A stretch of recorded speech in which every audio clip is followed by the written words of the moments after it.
Hi boys and girls, I'm going to read to you today one of my favorite Thanksgiving stories. This story is called A Plump and Perky Turkey, and it's by Teresa Bateman. The people in Squaw Valley were downhearted and depressed. Thanksgiving was approaching, but without its special guest.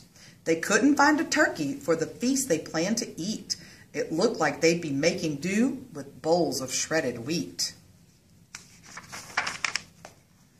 A plump and perky turkey's what we need, they all agreed. But finding turkeys nowadays is very hard indeed. The birds have gotten smarter, and they all seem quite aware that it's best to disappear when autumn leaves are in the air. A plump and perky turkey, stomachs rumbled at the thought, but how to trick a turkey into jumping in the pot?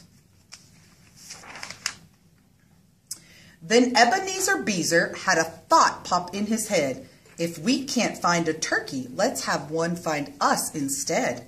We could hold an arts and crafts fair, he declared with a wink and grin. A fair with one grand turkey prize that all of us could win.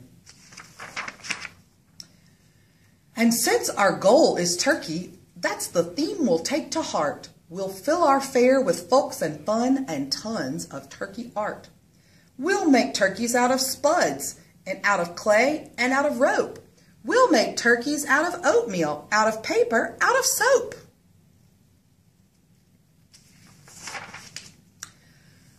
We'll hang a bunch of posters in the forest way down low to invite some turkey candidates to model for our show. Why, even turkeys understand, as everybody knows, you can't make turkey art without a turkey there to pose. The people in Squaw Valley held a poster jamboree. They plastered their creations onto every single tree. This paper says, model wanted, a plump and perky turkey. Now it happened in Squaw Valley lived a turkey known as Pete. He was cocky, he was clever, and he really liked to eat.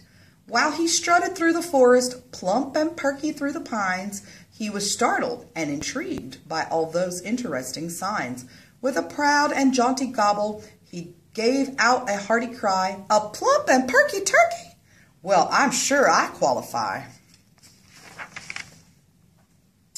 Pete applied for the position, and he strutted plump and proud. He could hardly wait to model for the large and eager crowd. You're hired, shouted Beezer, for the folks had all agreed that Pete the Perky Turkey was the answer to their need. 'Twas the week before Thanksgiving when Pete posed to do his part, and the artsy-craftsy townsfolk started making turkey art. They made turkeys out of spuds, and out of clay, and out of rope. They made turkeys out of oatmeal, out of paper, out of soap. Thanksgiving Day, the artwork done, they asked the model down to judge their homemade turkeys and to pick the best in town. Now when the judging's over, Beezer whispered with a smile, we'll tuck that model turkey in the oven for a while. Pete judged each piece of artwork as the hungry crowd all cheered. He stopped to take a closer look, and then he disappeared.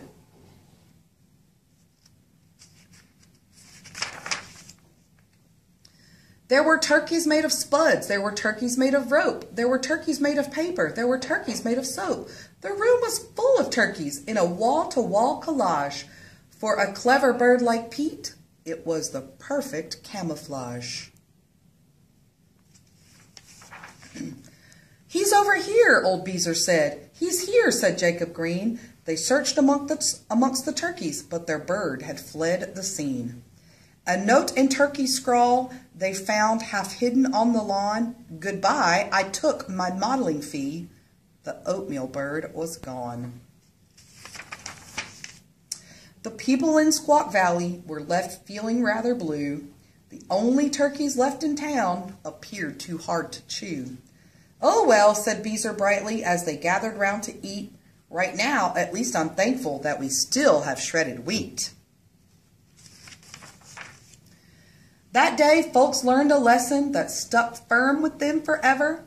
A plump and perky turkey can be pretty doggone clever. And that's the end of A Plump and Perky Turkey.